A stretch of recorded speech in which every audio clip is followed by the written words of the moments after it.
Marhaban bikoum, bienvenue dans ce nouvel épisode de votre série Apprendre l'arabe à travers la Sira. Aujourd'hui, nous allons parler des 3 ans d'isolement que vont connaître les musulmans et le prophète Mohammed alayhi salatu wassalam, ainsi que la prédication, l'appel à l'islam que va faire le prophète alayhi salatu wassalam dans la ville de Taïf. C'est parti pour cette nouvelle vidéo. Nous avons vu dans l'épisode dernier, auquel je vous renvoie si vous ne l'avez pas encore regardé, que Hamza et Omar ibn al-Khattab radiyallahu anhum se sont convertis à l'islam. Ces 2 hommes, qui sont 2 hommes importants dans la Quraysh, vont apporter une certaine sécurité aux musulmans, ce qui va largement exaspérer les Quraysh. Les Quraysh vont prendre du coup la décision de mettre hors de la ville les musulmans, en créant un embargo contre les musulmans. Ils seront dans un endroit qu'on va surnommer la vallée de Abu Talib. C'est l'oncle du prophète alayhi salatu wassalam qui lui ne s'est pas converti à l'islam. Par contre, il défend énormément son neveu. Les Quraysh d'ailleurs à plusieurs reprises vont aller le voir pour lui demander de leur livrer son neveu. Et lui va toujours refuser. Maintenant, revenons sur cet embargo. Dans cet embargo, il y aura plusieurs choses qui vont être interdites à toute personne. D'approcher les musulmans, de faire du commerce avec eux. On ne pouvait rien leur vendre, rien leur acheter. On ne pouvait pas se marier avec eux. On ne pouvait pas leur adresser la parole. Et cela va durer pendant plusieurs années. Donc comme je le disais, les musulmans vont subir un embargo. En arabe, un embargo, on dit muqata'a. Pendant cet embargo, on va les mettre dans une vallée. En arabe, une vallée se dit wadi. Dans les termes de l'embargo, sera interdit plusieurs choses. Parmi ces choses-là, il y aura la vente, bay', l'achat, on ne pourra rien leur acheter, shira, le mariage, zawaj, ni les approcher et leur adresser la parole. La parole en arabe on dit al-kalam. Pendant cette période, ils vont vivre dans la pauvreté, en arabe se dire faqr. Durant cette période, les musulmans vont vivre dans la famine, vont ressentir la faim. Cet isolement, ils vont essayer de trouver de la nourriture dans le désert. On relate même que certains d'entre eux mangeaient les feuilles des arbres, mangeaient des peaux de chameaux qu'ils retrouvaient. Ils essayaient de se débrouiller tant qu'ils pouvaient pour essayer de manger. Dans la langue arabe, le mot famine, ce qu'ils ont vécu, se dit maja'a. La faim, quant à elle, en arabe, se dit jou'. Quand je vous disais, certains ont mangé les feuilles des arbres. Une feuille, on va dire waraqa. Un arbre, on dit shajara. Heureusement, alhamdoulilah, ils vont tenir fermement à leur foi. Et la foi en arabe se dit iman. Cette période d'embargo va durer 3 ans. 3 ans pendant lesquels les musulmans vont vivre dans le boycott et l'injustice. L'annulation de l'embargo va venir parce qu'un petit groupe de Qurayshites qui ne font pas partie des musulmans vont commencer à réfléchir et se dire c'est incroyable ce qu'on est en train de faire. On a mis nos frères Qurayshites dehors de la ville et on les laisse mourir de faim alors que nous on vit paisiblement ici. On a mis nos frères Qurayshites hors de la ville et nous, on vit paisiblement ici et on mange à notre faim. Ils vont se rebeller contre cela et finalement, il y aura l'annulation de l'embargo. L'annulation de l'embargo en arabe, on va dire rafa' al-muqata'a. Je vous ai dit que c'était un petit groupe de gens, un groupe, on va dire majmou'a. Il y avait un feuillet où étaient écrites toutes les mentions de l'embargo. Toute cette injustice avait été écrite et collée sur les murs de la Kaaba. Accrochée, en arabe on dit alaqa. Les murs, c'était accroché aux murs de la Kaaba, on va dire jidar.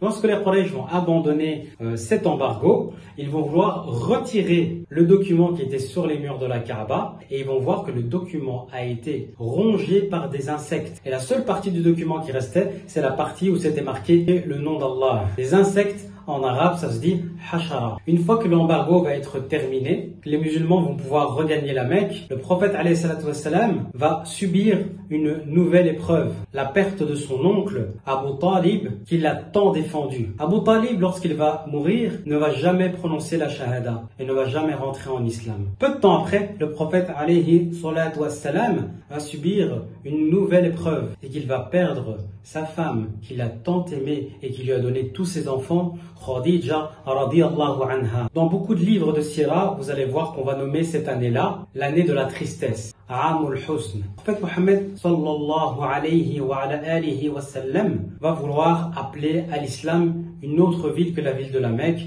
Dans la Mecque, il y avait beaucoup de difficultés pour les musulmans, comme nous l'avons vu. Et ce n'est pas parce que les musulmans étaient rentrés dans la ville de la Mecque après le boycott de 3 ans que pour autant ils étaient tolérés et ils continuaient à se faire persécuter. Le prophète alayhi salatu wassalam cherchait du soutien pour que la parole d'Allah puisse être transmise et pour pouvoir protéger aussi ses compagnons. Il va partir dans une ville qui est non loin de la Mecque, qui s'appelle Taïf. Lorsqu'il va aller dans cette ville-là, il va appeler les gens à l'islam, mais les gens vont mal le recevoir. Plus encore, les gens vont lancer des pierres sur le prophète alayhi salatu wassalam à tel point qu'il va le saigner de ses chevilles. Après ce moment difficile, vous imaginez, 3 ans de mise au banc, la perte de ses proches, il va dans une autre ville et voilà comment il est reçu. Après cela, il va aller s'abriter dans un jardin qui appartenait à 2 parmi les Qurayshites. Ces 2 Qurayshites vont reconnaître le prophète alayhi salatu wassalam. Et quand ils vont le voir dans cet état-là, bien que ennemis de l'islam, ils vont demander à leurs serviteurs de lui apporter une grappe de raisin pour qu'il puisse manger. Ce qu'il va faire. Lorsqu'il va apporter cette grappe de raisin, il va prendre le raisin et il va dire Bismillah. Ce serviteur, lorsqu'il va le voir, il va être touché par cette parole. Et il va se dire, cette parole, il n'y a qu'un prophète pour la dire. Et là, le prophète alayhi salam, il va lui dire, d'où est-ce que tu viens? Et cette personne va lui dire, je viens de Ninawa. Ninawa, c'est Ninive, une ville en Irak. Et là, le prophète alayhi salam va lui dire, tu viens de la ville de mon frère, Yunus. Le prophète Yunus venait d'Irak, de Ninive. Or, à cette époque-là, on n'est pas dans une époque comme maintenant où les informations vont et viennent assez rapidement. Pour connaître le prophète Yunus, il faut avoir une certaine connaissance. Et là, cet homme, ce serviteur, va être étonné de cela. Et il va rentrer en islam. Pendant ce temps-là, les 2 Qurayshites qui regardaient la scène vont être étonnés. Ils vont le blâmer en lui disant « Est-ce que tu n'as pas honte de renier la religion de tes ancêtres pour prendre la religion qu'ils nous amènent ?» Après cette épreuve, Jibril alayhi salam va venir avec l'ange des montagnes. Lorsqu'il va venir avec l'ange des montagnes, il va dire au prophète sallallahu alayhi wa sallam, est-ce que tu veux que l'ange des montagnes venu avec moi renverse les montagnes sur les gens de la ville de Taïf? Et là, le prophète alayhi wa sallam, et regardez cette miséricorde. Avec ce qu'il vient de subir, il va au contraire faire une invocation pour que la ville de Taïf devienne une ville où règne l'islam. Et vous allez voir dans la suite de la sira qu'Allah subhanahu wa ta'ala va exaucer cette invocation, mais des années plus tard. On parle d'une invocation du prophète alayhi wa sallam.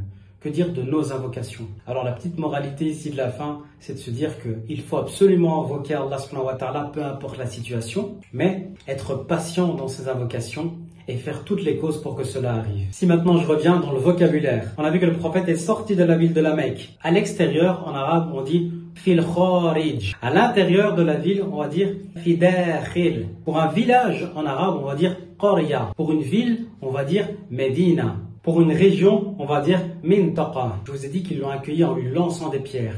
Lancer en arabe, le verbe on dit roma. Des pierres, on dit hajr. On a blessé le prophète alayhi salatu wassalam sur ses chevilles. Les chevilles en arabe se dit ka'ban. Et blessé, on dit jaraha. Lorsque Jibril est venu, il est venu avec l'ange des montagnes. On dit malakul jibal. Et le prophète alayhi salatu wassalam n'a pas voulu se venger. Se venger en arabe se dit intaqama. Bien au contraire, il va faire une invocation pour que la ville de Taïf puisse devenir une ville où règne l'islam. Une invocation en arabe se dit dua.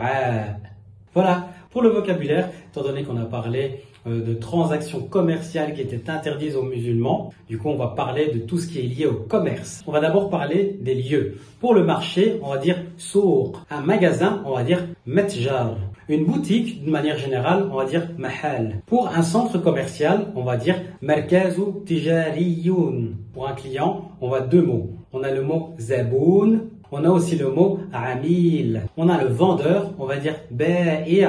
Voilà, c'est tout pour aujourd'hui. J'espère que cet épisode vous a plu. Demain, nous allons parler de comment Allah subhanahu wa ta'ala a réconforté le prophète alayhi salatu wassalam par un voyage extraordinaire à Al-Quds, à Jérusalem, d'où le prophète alayhi salatu wassalam est monté au ciel. À demain pour le prochain épisode. Ma'as salama.